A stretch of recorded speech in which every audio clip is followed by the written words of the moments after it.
Un tā jauniešu kanoistiem vadībā ir Pērnavas pārstāvis Josifs Karlsons.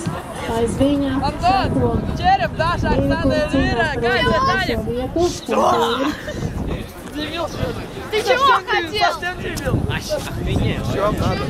119. numurs ir Jēkabsons no Ventspils. Пил.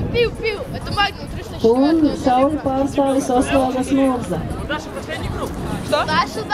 Tātad šajā jauniešu kanoistu pirmajā trīniekā būs pārstāvēti visi 3 Baltijas valsts pārstāvi. Gan Igaunijas, gan Latvijas, gan Lietuvas pārstāvis būs iekļuvuši pirmajā trīniekā. Un tā finišē otrās vietas ieguvējs sievietēm un pirmais kanoists, kurš ir 137. numurs, tātad Jozefs Karlsons no Pērnavas. Un Lāsma Liepa. Un otrajā vietā būs kanoists ar 124. numuru, tātad Osvaldas Murza no Šauļiem. Un trešais finišēs